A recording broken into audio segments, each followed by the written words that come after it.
Good morning, everybody. Good morning, good morning, good morning. Welcome to the Irish Sports Daily Morning After Recap Show. I am Greg Flammang. As always, Notre Dame wins 66-7.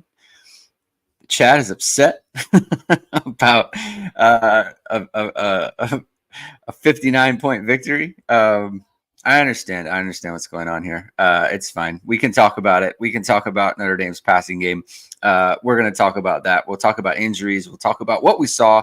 Is any of this repeatable? Right? CFB Hertz says it says more about Purdue than it does about Notre Dame.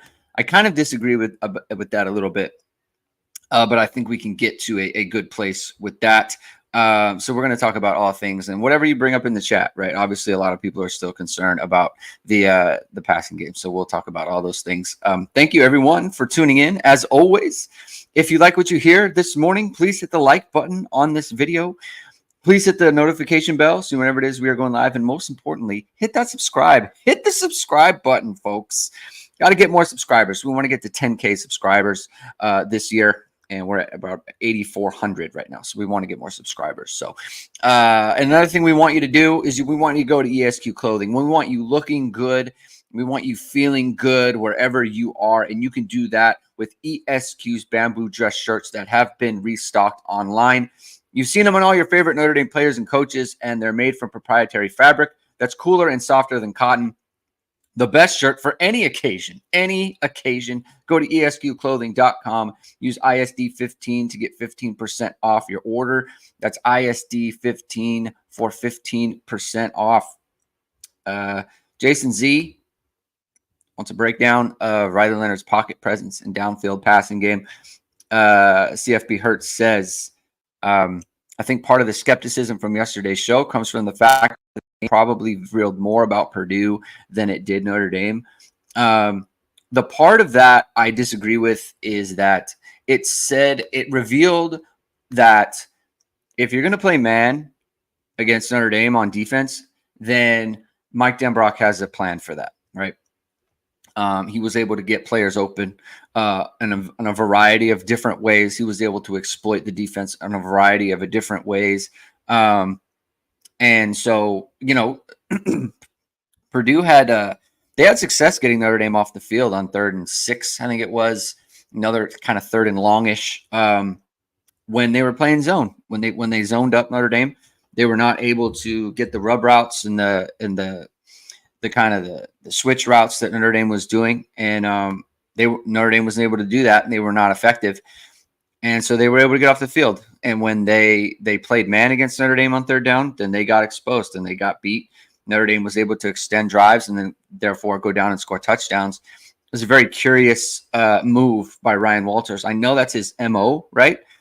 And in that sense, it kind of felt like Pat Narduzzi, when he just continues to play press man against Notre Dame against someone like Will Fuller in 2015, and then you just get completely torched over and over again. So that's kind of what that reminded me of. But that was my kind of takeaway.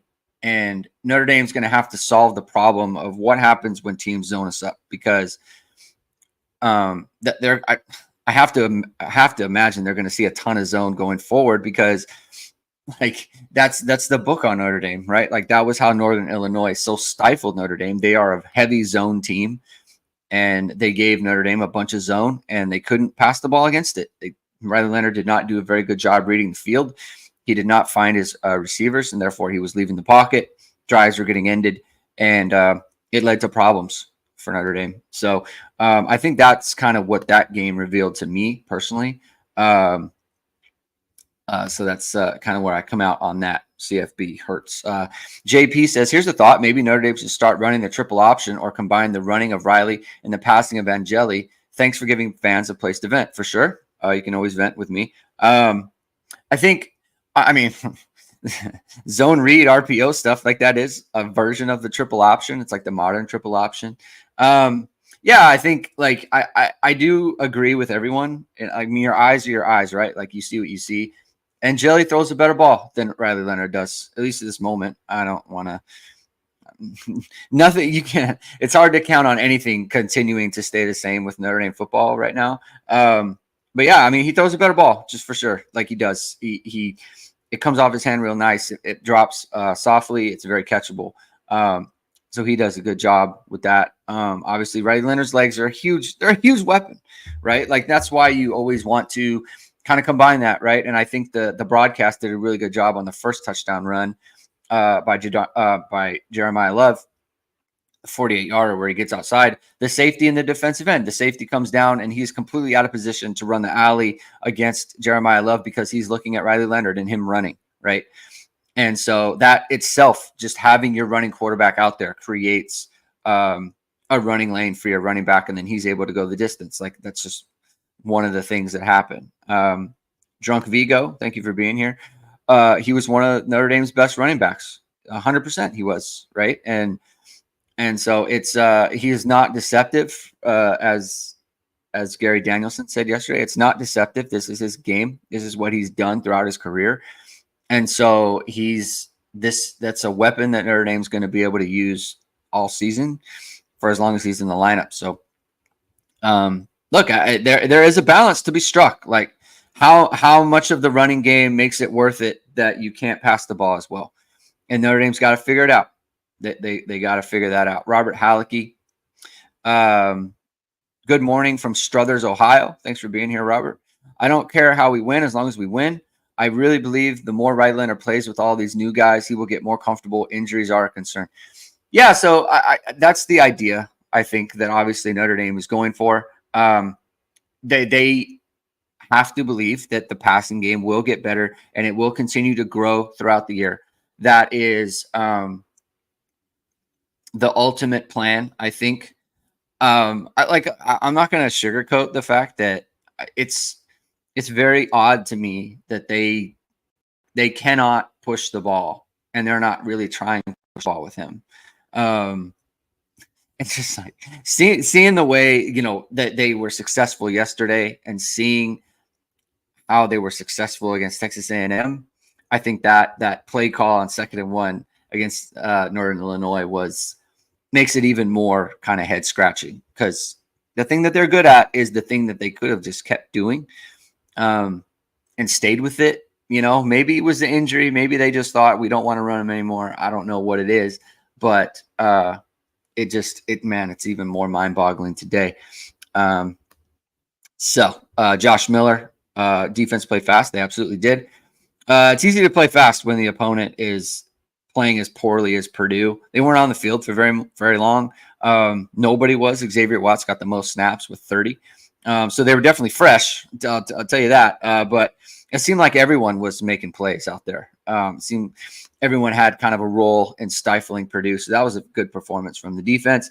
Matthew Patterson. Purdue is terrible. Let's hope the O-line injuries aren't too severe. Excited for Bryce Young to get PT. Yeah, I think with every negative, right? Josh Burnham doesn't play because of his ankle. Jordan Patelho goes down, which I think is the most severe injury of the three that Notre Dame incurred yesterday. It looks like his season's going to be over. The way everyone was talking about him afterwards, the cart comes out immediately. Seems like they know that it's not a great situation for him. So, but Bryce Young's going to get more opportunities. Obviously, Boubacar Traore is going to get more opportunities. Jalen Sneed, he'll be coming off the edge. RJ Oben, he played a good amount of snaps yesterday. Let me see how many snaps he played yesterday. Let's check it out. RJ Oben with where are you at, man? Only 16, actually. It seemed like he played more than that. So definitely not a ton of snaps for RJ Oben. That's interesting. We're monitoring. We're going to monitor that.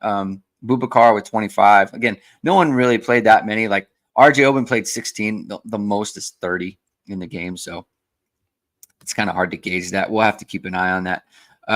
Jason Z, please do a breakdown of Bryce Young's murder on kickoff coverage. Yeah, I'm gonna have to check that out. I saw a video of that today. It's tough, man. Kickoff coverage is the worst, and kickoff return too, because that guy's coming up, and you got a 6'6", 6'7", however tall Bryce Young is. Like he's probably 260, 270. just sprinting full speed and just taking it. You're taking it in the face. That's terrible. So that's tough. That's tough for him. But yeah, I'll do a breakdown of that. No problem. Is the pecking order at linebacker figured out? I don't. We'll have to see on that. Like, so let's just go look here. I didn't think there were a ton of snaps. It's kind of hard. Like, yeah, I'm gonna have to go back and check it out. Jaden Osbury played 20. Drake Bowen played 20. So they played the same amount. I feel like we didn't see Bowen as much in the first half, and that might have just been a matchup thing where it's like you're playing the air raid. You want your coverage guys out there, like you want Jack Kaiser out there. You want Jaden Osbury out there. Jalen Sneed is a rover, right? He played 26 snaps. But there just weren't a ton of snaps going around on defense. 21 snaps for Kaiser. Like, all the linebackers pretty much played the same number of snaps. KVA played 24, right? But he was in at the end. So I don't know if it's how much it's getting figured out there. We just have to kind of see going forward, right? And where they are. I think a more traditional opponent will probably be Louisville, just, based on the way that they play and the formations that they use. Like, this is an air raid team, like I said. We'll have to look at Miami of Ohio. Like, just looking at their game against Cincinnati yesterday, they lost 27-16. Miami of Ohio was able to throw the ball. They weren't able to run the ball. And that's not a recipe to beating Notre Dame, right? It's the exact opposite of NIU, where it's like they just ran at Notre Dame. If you're trying to beat Notre Dame by throwing it, that's tough, right? Like, you're playing to Notre Dame's strength, as we saw Purdue, right? Like, they couldn't block Notre Dame. They had no success on the ground. Therefore, they had no success through the air. Notre Dame secondary played a great game yesterday. So it's going to be hard for Miami of Ohio, just from a matchup standpoint. Talked a bunch about how they overlooked their opponent in week 2. I'll just take their word for it. Is it overlooking, or is it just it was a bad matchup for them and they didn't rise to the challenge? I don't know, but let's just take their word for it. I can't imagine that's ever going to happen again. If it does, then bad on you, right? But we're going to have to see about linebackers. We're going to have to see about a lot of things, because this is a tough game to judge, like, what the rotation is and roles and everything, because of the fact that, like, the snaps were so widely. I mean, 27 players got snaps on defense yesterday. I think it was 34 on offense. 34 different players got snaps. So, I mean, you're talking about, 34 players on offense got in the game. So you're really going into the bench here. You're talking about 60 odd players getting in the game, which is obviously not normal. So we're going to have to monitor that. Let's see. B Baker, or KR1. Best 5 for 2025 offensive line could be left tackle Lambert, right guard. Why'd you do it like this? Left guard. Left tackle Lambert, left guard Jagusa, center Ashton Craig, right guard Billy Strouth, right tackle Emil Wagner. Yeah, we'll see. I mean, there's a lot of time, right? We got to see how that figures out. Jason Z says, how much longer can the wide receivers realistically endure such a Riley Leonard passing game, and also recruits watching this offense? To be honest, like, that's a hypothetical. I don't know where the receivers' heads are at. I don't know where the current receivers, recruits, I don't know how they're selling this stuff. To me, it's, how does Notre Dame win games? You got to win games somehow going forward. And which isn't to say that they can continue to only play this way. I mean, look, this was, a lot of people compared it to the 2017 Notre Dame game against Boston College, Brandon Wimbush, and things like that. And like that was a good offense, right? Just from terms of like scoring offense and explosiveness and all those things, that was a good offense, right? That team, with the offensive line that they had, one of the best offensive lines Notre Dame's had in recent memory, that team ran into an issue where it's like, eventually you're going to have to throw. You gotta be able to throw it. And Brandon Wimbush was never able to get there, and that team faltered because of it, right? So From a recruiting standpoint, I don't know. I don't really have a great feel for it or how they're selling it. And frankly, like, I don't even want to speculate because it's simply speculation. But we saw the best version of what this offense appears to be right now is not going to work long term. It just won't. Like, they do need to build this part of their game. Like I said, you got to be able to throw against zone. You have to be able to convert on third and longs against zone defense. You just do, to be a great team, right? Because look, I think everyone is upset about NIU, and no one's going to, we saw a lot of comments in the chat yesterday about how I'm never forgiving them for this, or I'm not forgetting this, or whatever it might be. The goal is to go run the table, right? Like, that is Notre Dame's goal. Okay. They want to be a playoff team. That is their consideration. That should be their only consideration right now. That is what they have in front of them.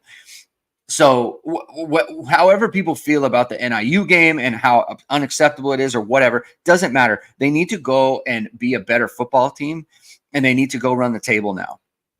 That is what they should be looking at. I don't think that they can run the table if they're not going to be an offensive team that can throw the ball down the field. I mean, it's just, and when I say down the field, I'm talking like intermediate throws, right? Like yesterday, Riley Leonard, I'll go back. I don't think he completed a pass in the air more than 10 yards. Let's just go look at it here. Pressure and depth. I'm looking at PFF stats here, everybody. 0 for 1 on 10 plus throws to the middle of the field. 0 for 1 outside right. 0 for 1 outside left. So here, 0 for 3 throwing between anything over 10 yards in the air.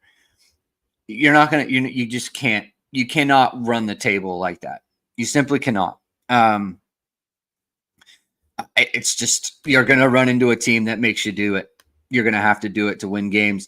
To be honest, like, this is worse than Wimbush in 2017. They were able to hit things down the field early in the year at that point. Like, he threw it better than this, right? So it just is, that's the deal. So they're going to have to get better.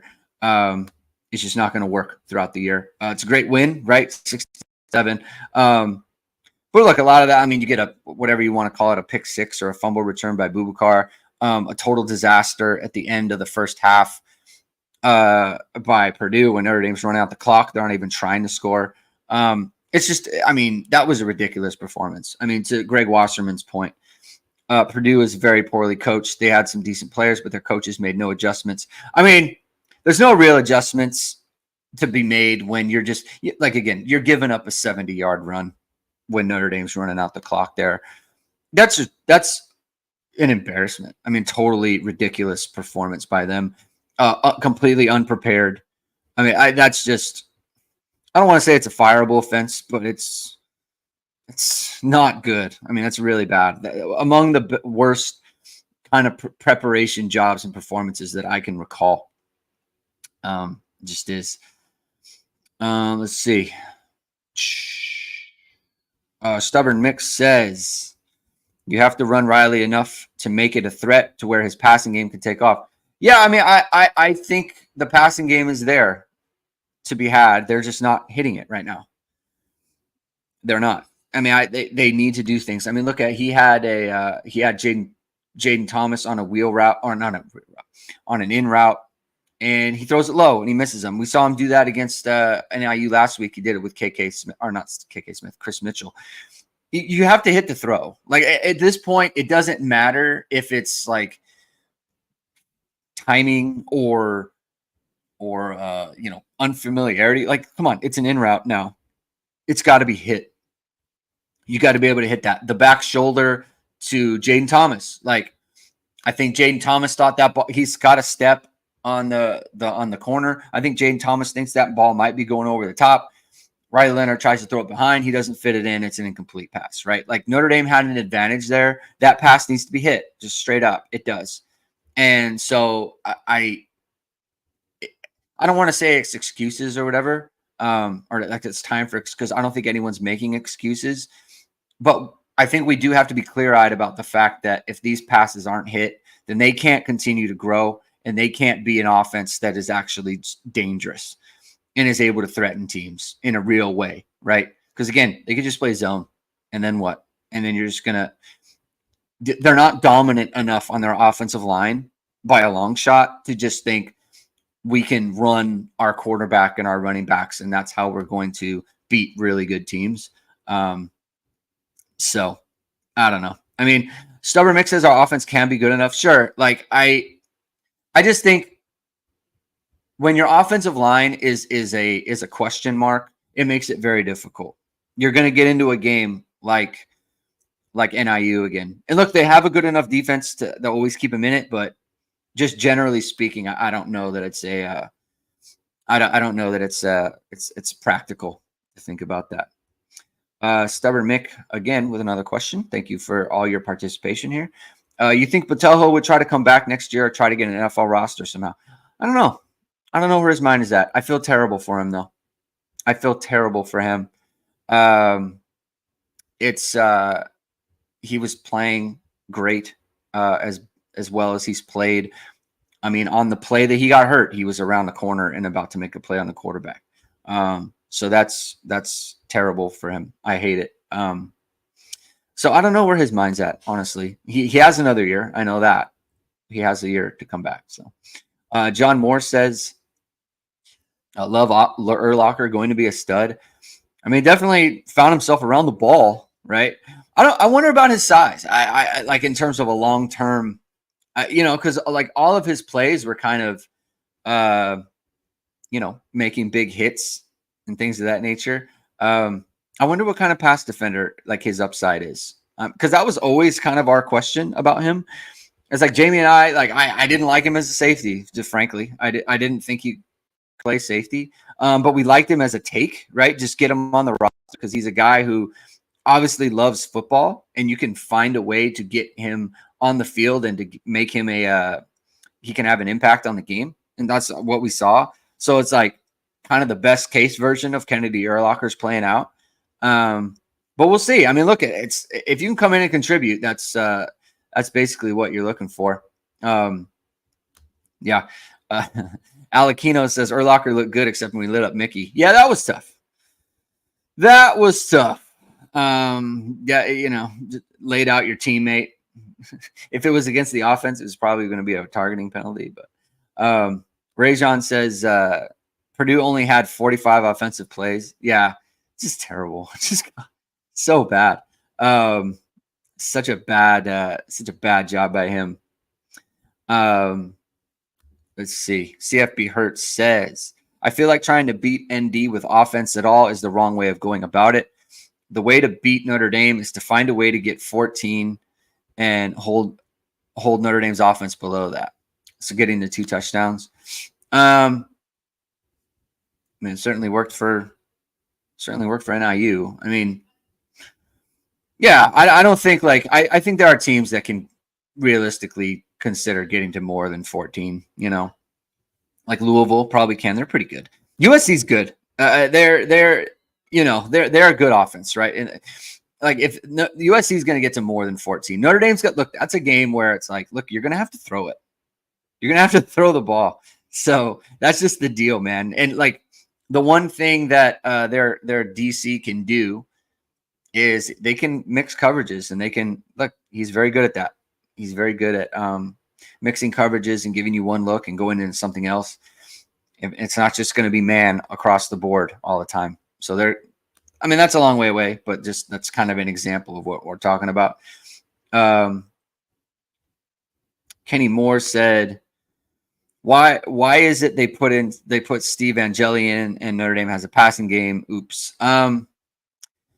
Yeah. I mean, well, the touchdown to Flammang is just a pop pass, like RPO, which, they could have run that at any point. I mean, that's a throw that Riley Leonard can obviously make. He made throws similar to that throughout the game. It's just kind of funny how Notre Dame hadn't had a touchdown pass, and they bring in Angeli with all the talk, and he throws a touchdown pass. I do think that's obviously overblown, right? Like if the quarterback runs for 3 touchdowns, like those count too, right? 3 touchdowns accounted for is obviously very good. Stubborn Mix says, what was Angeli over 20 yards? He only had the one. Well, let me check. Let's just look at it. I feel like he only had the one. He had 12 passes. No, I'm sorry. He had 3. He had the one slot fade to he had a slot fade to Jaden Harrison, and then he had 2 others that he was incomplete on that he missed. And then he had the touchdown over the middle to Cooper Flammang, but he's uncovered and, I mean, just basically got a gift from the defense there. So that's good. So he was 1 of 3 over the top. The slot fade looked good. I mean, that looked like that was obviously a very good throw. Having B. What teams left on the schedule will force Notre Dame to throw? Louisville or USC maybe? I think Georgia Tech could. Because how did Syracuse get over on Georgia Tech, right? The quarterback, can't remember his name now. Kyle McCord. He threw for 380 or something. So that's how they beat Georgia Tech, right? And look, Florida State tried to just run at Georgia Tech the whole game, did not work, right? So we see what Georgia Tech can do defensively if you can't throw the ball, right? Now, granted, I think Notre Dame's probably a better running team than Florida State is just because of the quarterback situation, right? And so, but Haynes King, like he's going to be a problem, just like the nature of the way that he plays. That's going to be an issue. So we're going to have to see. That's a game that, to me, they can force Notre Dame to have to throw the ball against them. And look, Notre Dame has time, right? They have time to get over this. But they do have to. Just because they have time doesn't mean it'll happen. Mitchell Vahalik says they tried a few back shoulders and didn't hit it.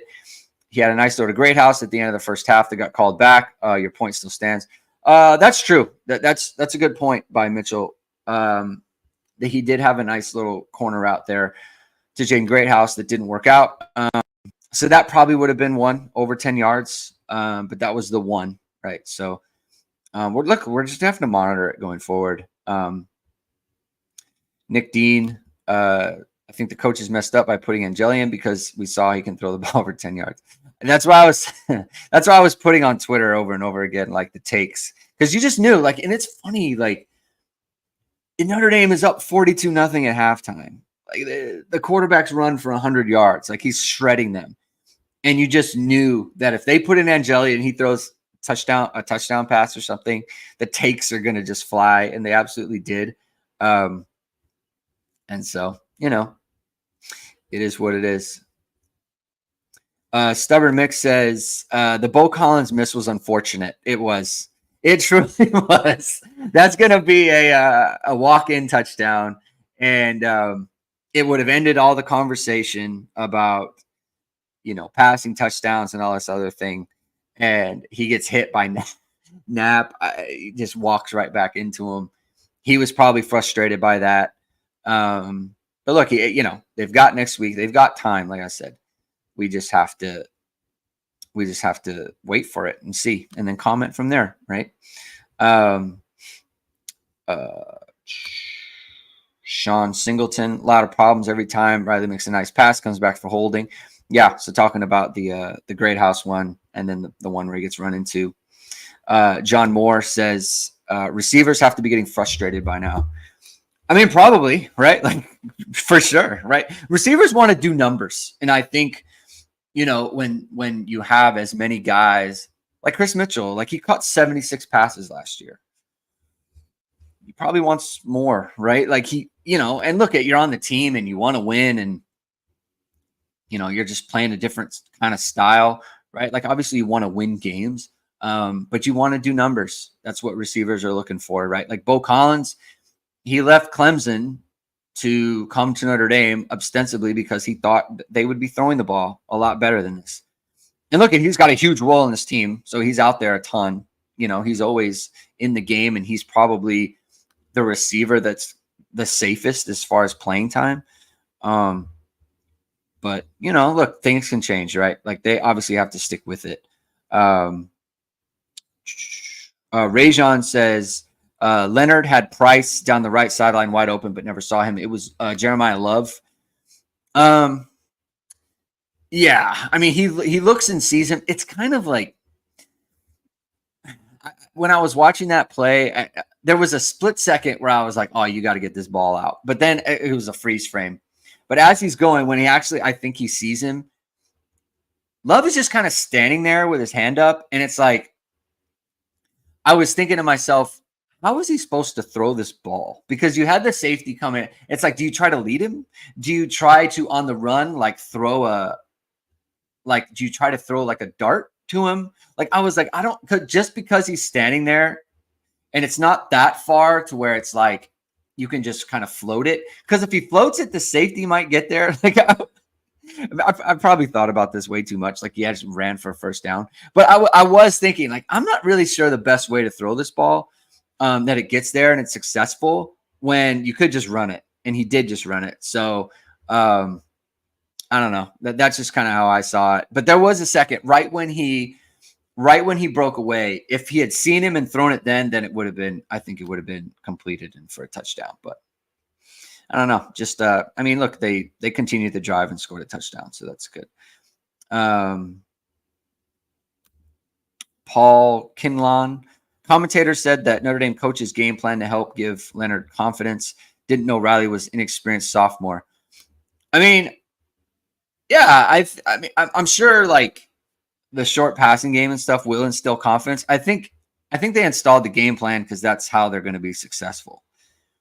You know, I think sometimes commentators say things like that because it sounds good, right? It sounds like a thing that happens. But like, I just think that's how they needed to plan the game in order to maximize their opportunities to move the ball. And that's what they did. So, you know, I don't want to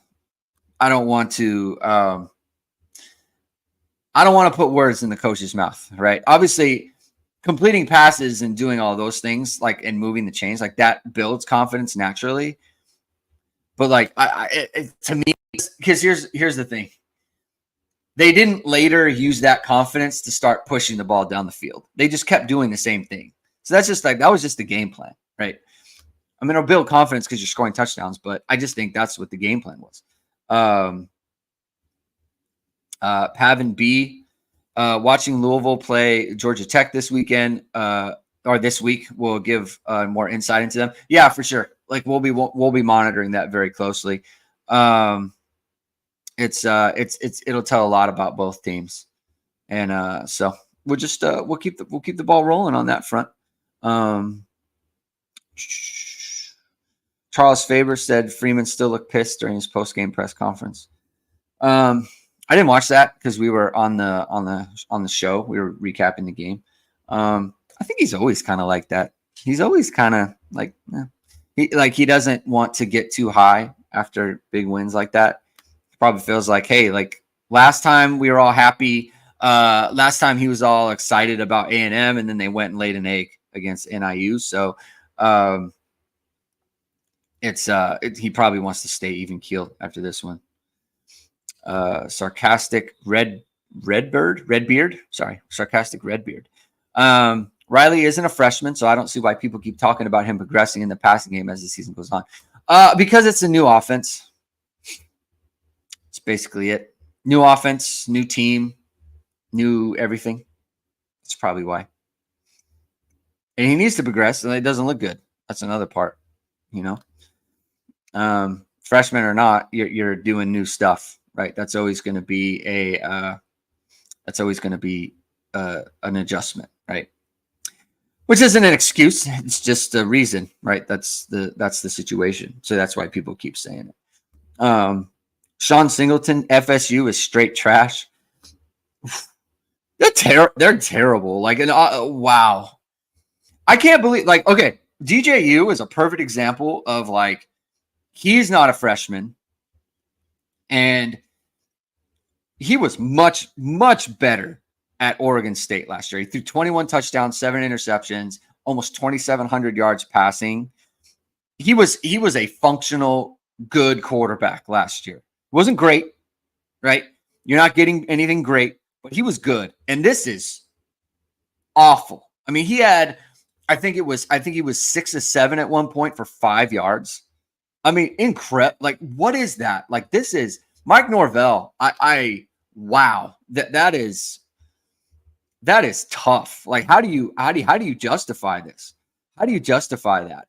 They are bad. They are a bad team. Like, this is worse than Notre Dame 2016 stuff, because that team was a cluster at the end of games. They lost like 5 games where they were winning in the fourth quarter. I mean, so that team could move the ball. They were a mess on defense, but they could move the ball. Watching them wasn't a total total drain.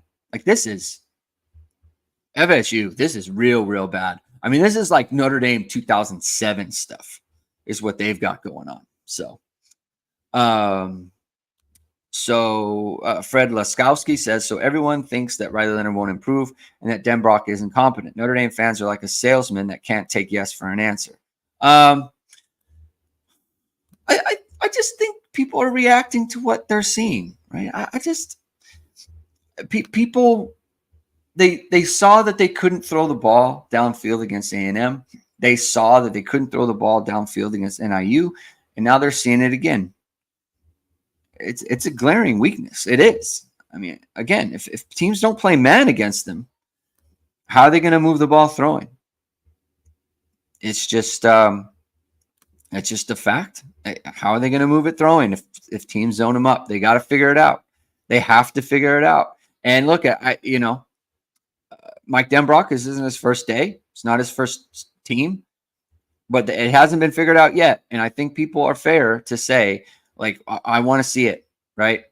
I want to see it. It cost them a game already. It has already cost them a game. And you don't want to pay for that, right? You don't want to continually pay. You don't want to continually pay for the fact that you can't throw the ball in 2024. But you do want to pay for a good media company. You want to pay for a good media company for your social media page, for your small business or whatever it might be. But you don't have to pay that much, because with VSR Media, founded by Notre Dame football pregame host and Emmy award-winning anchor Vahid Sarvazadeh, we're going to give you 20% off your first project.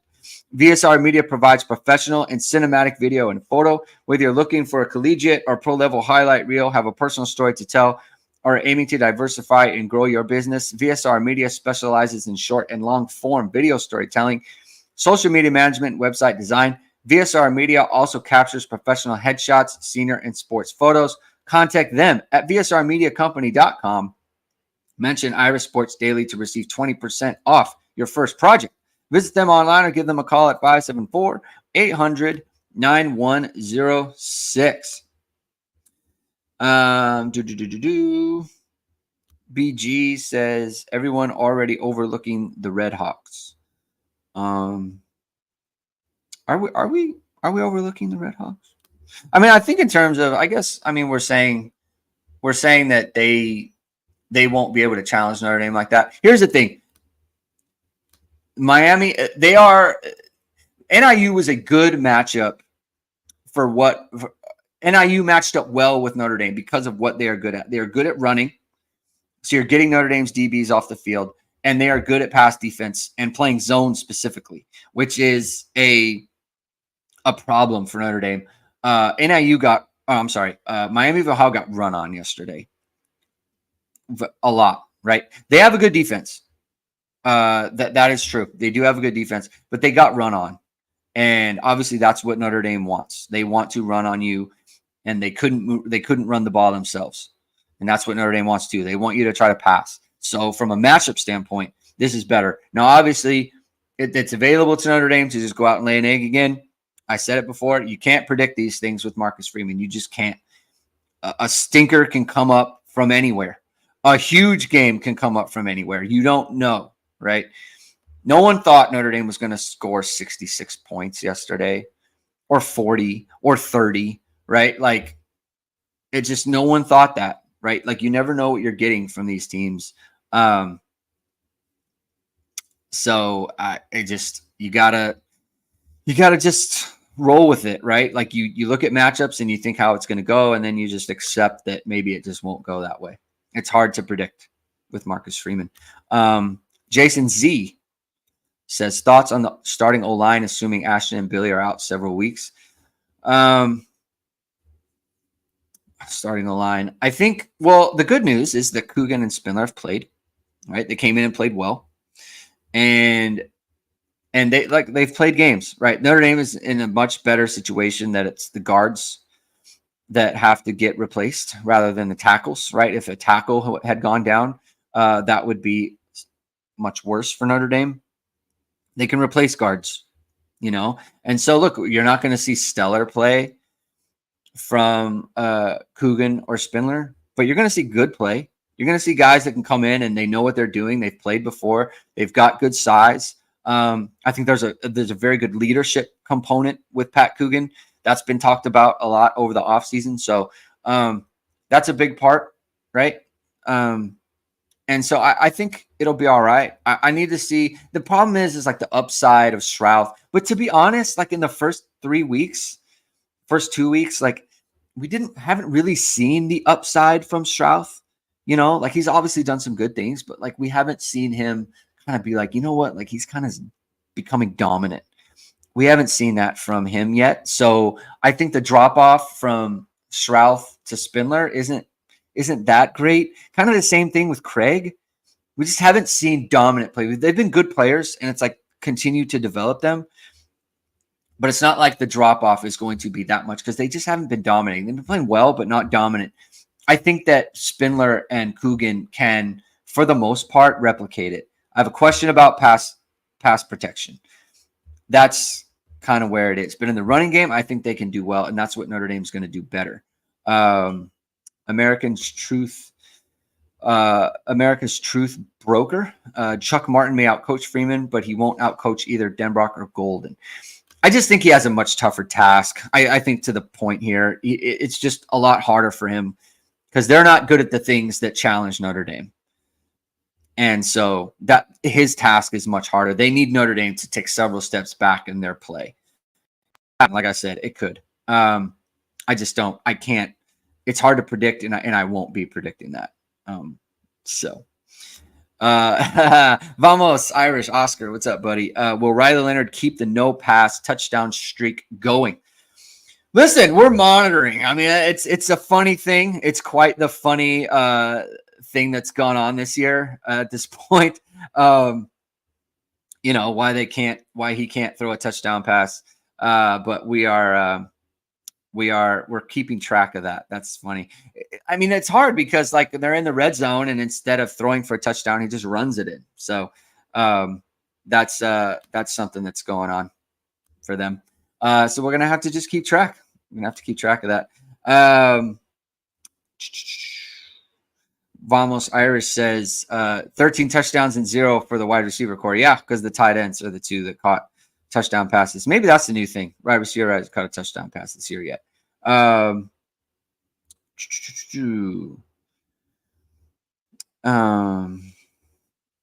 Let's just see. Checking out some more comments here. America's Truth Broker. Tressel, I'll say stinks. Tressel Ball only worked with 5 stars all over the field. I'm kind of tired of hearing about Jim Tressel, to be honest. I am. I just don't need that anymore. Stop talking to Jim Tressel. Like, do your own stuff.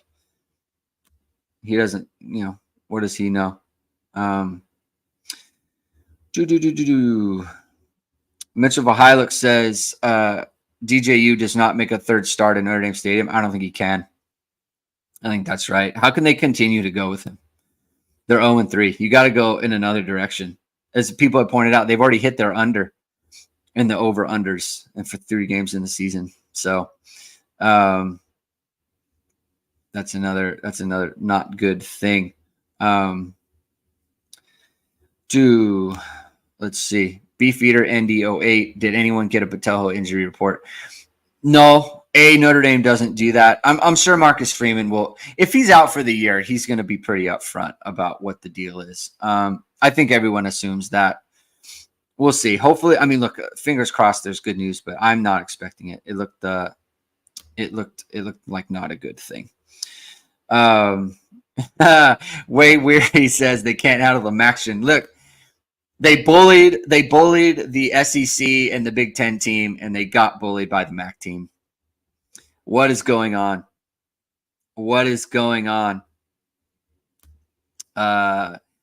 America's Truth Broker says the white safety from Purdue just missed another tackle. He missed 4 in the game. The other safety missed 4 as well. Look, Jamie and I talked about it at their scheme. The way that it was is they were just continually out in space against Leonard and Love and Price. And like, you're just going to lose. Those guys are too talented and they're too elusive. When you give them just full yards, like width of yards to run wherever they want, you're never going to be successful in that situation. They put him in a bad spot over and over again. It didn't look good for them, but hopefully better days ahead for him. Greg Wasserman says, I think KK Smith had the most snaps of the wide receivers. He did. He had 43. He had the most snaps of any skill position player. Okay.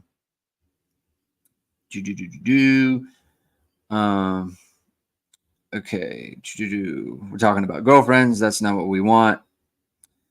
Bernie Cordair. You need to believe a little more in the Irish. You were way too nervous last week. Well, they had just lost to a MAC team. So I don't know. I put it out on Twitter. It's predicting the Freeman era is just like impossible because they could do anything. Like I was fully all in on Notre Dame post A&M. You think it's going to continue? You bullied an SEC team. You can bully the MAC, and they didn't. You know. So I don't know what. Like it's not that I don't believe in them. I just saw them lose to Northern Illinois and just get punked, basically. So I'm gonna just react to what I see. You can only go off of what you see here. All right, fine. America's Truth Broker. I hear he went with his girlfriend after the game last night. He lost track of her at the club, and she went home with the freshman running back. America's Truth Broker, everybody. Let's see. Stubborn Mix says that unpredictability is my biggest gripe on Freeman. For sure. That's where it is for me as well. Like, there has to be some consistency week to week. You got to know what you're getting. And so, look, it's college football, right? But we've like year after year,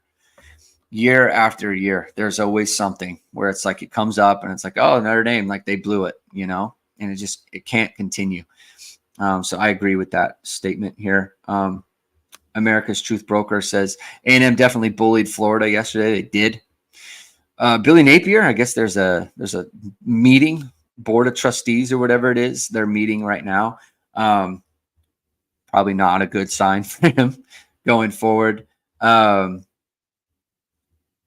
CFB Hertz says it's the average sleepy games you need to watch out for. It was in 2022, but then in 23, like they won all those games, and then every time they went on the road, they were lemons.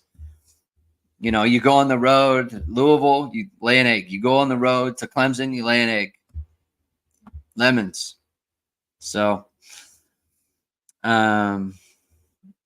Vamos Irish says, which ND coach is more unpredictable, Freeman or Ty? I mean, Ty was very predictable post 2002. I mean, they were just bad. They were just not good. I mean, they didn't have anything that was, remotely. That was just bad. Like they were just not good at football. So, God, I hated watching those teams.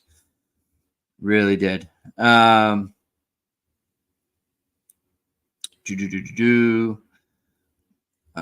see.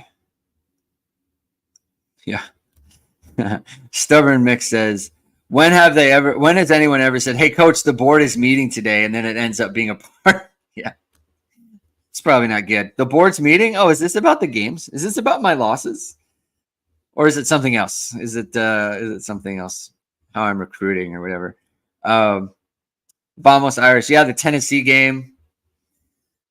The Rick Clausen game. That was funny. We should get Goolsby on to talk about the talk about the Ty era. Just don't even talk about the current team. Talk to us about Ty. Um, Jason Z said, did Denbrock say why he's on the sideline versus in the booth this year? He was up top last year. My guess is he wants to be able to talk to Riley Leonard like face to face. And to be honest, like that is probably a like a sign like we should have picked up on. It's like, oh, he's on the field. He wants to talk to his quarterback. Like maybe things aren't as they should be with the team because he's by himself, or because he's down there talking to him and not in the booth, not by himself up in the booth. So that has to be it, right? Like if you don't have full command, or you feel like your quarterback doesn't have full command, you want more hands-on down there. That makes sense to me. So that's probably what it is. Mitchell Vahiluk. You know what's funny about that is a heck of a ladies golf coach, that Ty Willingham. What's funny about that is, so my wife, she went to Notre Dame and she's an 03 grad. So she was there for Ty, and she took as a PE, as part of her PE classes, she took golf in kind of for a semester. And so they went to the driving range all the time. And she was like, yeah, Ty was there all the time. Just always there hitting balls. And and I told her, I was like, it's funny you say that because it's such a thing with the Notre Dame fan base about how he was just always golfing. I mean, I heard some stories that were like the admin like literally had to go to the golf course and tell him to stop golfing and go recruit. Heard that a number of years ago. Who knows if that's actually true, but he wasn't a very good recruiter. So Rajon said, did the CBS guys know who Bryce Young's dad is? I would hope so. I mean, I don't know, like their advanced team like didn't know who Kenny Minchie was. Like he went, he scored a touchdown. They said it was a Don Schuler. I don't think they were ready for the Kenny Minchie experience. I'm going to be honest about something. I really would like to see Kenny Minchie like get a game. I want to see him play a full game as the quarterback. I get it when everyone's like Minchie. I get it. I think he looks electric to me. Like his arm, like I just love the way he throws the ball. I think it comes off his hand like super pretty. I do. I want him to get a game where it's just Kenny Minchie, get in there and cook. I want to see it. I need this. I need this before whatever happens. I gotta see him. I just love it. I love his game. I do. He's got like big, like almost Golson vibes, just in terms of how he throws it and the liveness of his arm. I want to see it. Let's see. Jason Z says, how would you rank the portal guys so far this season? Let's see. I think Jordan Clark. I think the two, well, Leonard's kind of like hard. Like he's responsible for so much. Like he's still the best portal guy. Even if he's below expectation, like he's still the best portal guy. I would say Jordan Clark is next. I would say Bo Collins is after that. Oh gosh, how do I evaluate Hurd and Chris Mitchell and Jaden Harrison? I would say like those guys are all in the same tier. I feel like they've all kind of done things in games, not like difference makers. Like Chris Mitchell caught like a pass or two against A&M, right? Like he contributed to that. Didn't get a ton of chances against Northern Illinois, but like they're in like the kind of like monitoring below. I think RJ Oben's been a pretty severe disappointment. And then there's one I'm missing. I feel like there's one I'm missing. Who am I missing? Harrison. I think Oben is probably last on that. I think I got everybody. I'm pretty sure I got there. Steve Miller says, I took golf during the tie era too. Story checks out. Also, Digger Phelps guest taught one of my classes, which was pretty classic. That's funny. Digger Phelps out there. Always been around. That's good for him. Minchie got an arm. Yeah, like, you know, Andrew Wohler, Alexander Wohler says he's going to be good somewhere. Gosh, I want it to be Notre Dame. I do. If he goes somewhere and lights it up, I'm going to be so upset. I want that for Notre Dame. I do. Envy Irish says, is the passing game much harder to install than the running game? Could the struggles be a symptom of Riley Leonard just not having practice reps yet? It is absolutely harder because you need synchronization with everyone, right? The running game is just like everyone blocking, right? Like you get your guy, find your guy, and you block the guy, and it gets fit up, and you just like literally hand it to the running back, or the quarterback keeps it, or whatever, right? It's so much easier to rep that. Whereas like when you're working on the passing game, you literally like you'll do 7-on-7, but the line isn't there. And that you need everyone working in unison. You need the line doing what they're supposed to.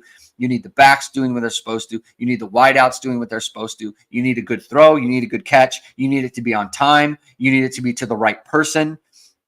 The quarterback has to be looking to the right person. Like there's so much more that goes into the passing game than a successful running game. It's just, it takes a long, it doesn't have to take a long time, but it can take a long time. Right. And, you know, it is a symptom of Riley Leonard not having the practice reps. 100% it is. But that can't be an excuse anymore because it's just, we're in the season. And so it has to get figured out. It just does.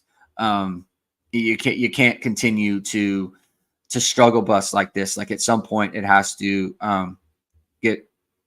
get figured out. Alexander Wohler says Harrison has done more than expected. He's higher, but like he hasn't been. He's done more, but I don't see him as being that much better than Hurd and or Chris Mitchell. I mean, he has done more. I think we think of him more fondly. Like if he hadn't caught the slot fade, I don't know if we'd even be saying that, right? So I'm going to lump them together as the season goes on. I do think that he'll have the opportunity to have a bigger role or a bigger part of this. He's just shown me more physically, but we'll see. Oh yeah, Jeter, Mitch Jeter. I don't know what to make of the. I mean, I don't know what to make of the blocked field goals. The 62-yard field goal was unhinged, and they should not have tried that. So I'm not going to hold it against him. I don't know what to make of the blocked field goal again, because 47-yarder, 48-yarder, whatever it was, the first blocked field goal against NIU, like maybe he just hit it poorly, right? In which case, like it kind of cost you the game. You lost by 2 points. And they're not kicking a field goal. Like they have to try at the end. They'd have to try it. Like if Notre Dame's up like 17, or they're up 17-13, right? And they have to go score a touchdown. Like it's completely different for NIU. Maybe they go do that. Maybe Notre Dame's not throwing deep. I don't know. But missing that missed field goal kind of cost you the game. But then he was like nails against A&M. So I would put him above. I would put him above the Mitchell Hurd Harrison group. That's what I would do. Envy Irish, did Sevillano get any run yesterday? Let's check. My instinct is no, but we can look at that. Let's go to the bottom here. I see Armel Mukum got 10. Sevillano did not get in the game, according to PFF's stat count. Mukum Logan Thomas got in the game. He got 5 snaps.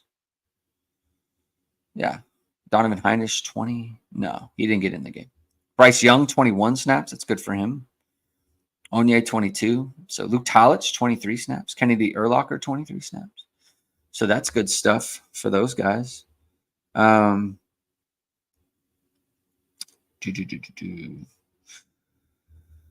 right.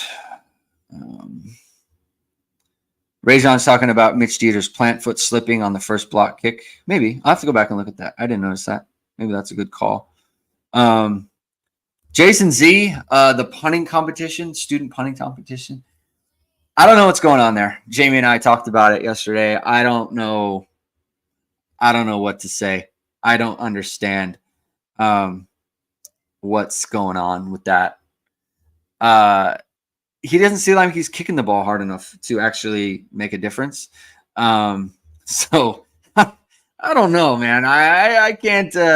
I don't know what's going on there. Jamie thinks maybe he's got the yips. That's possible. I don't know what they're trying to do. It's a good question for Marty Biaggi. Like, what are you trying to do? Do you want him to bang the ball and he's just not, or what's the deal? So we're gonna have to. I think they need to ask Biaggi that. Stubborn Mix says, "Who surprised you the most yesterday?" I mean, the offense. I predicted 23 points, so like I did not think they would play that well. If it's one person, like I don't think Riley Leonard surprised me per se. Like he won the game the way that I would have expected with his legs and running and short passing, right? Is there any one person that just surprised me? I can't say that. Like, I can't say there was anyone who actually was like, oh, wow, that's surprising to me. No, because Jeremiah Love did what he always does. I'm just trying to think.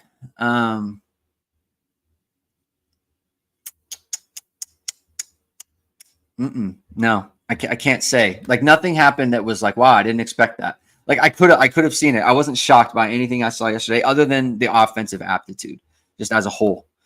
I just think the offense. I did not see that coming, obviously. So we'll see. Stubborn Mix is Traore. Okay, that's fair. See, I this is kind of what I thought we would get from him. So that's kind of what I thought on that. So all right, I'm going to end it there. Thank you, everyone, for tuning in today. If you like what you heard, please hit the like button. Please hit subscribe. Please subscribe. Please hit the notification bell soon, whatever it is. We are going live, as always. We'll be back on Tuesday talking about the team and the game and what to look for going forward against Miami of Ohio, Red Hawks. No letdowns this week, hopefully, for Notre Dame. So that's good stuff. Notre Dame 66, Purdue 7. Have a good rest of your Sunday, everyone. Enjoy football or whatever it is you might be doing. Keep hitting and hustling.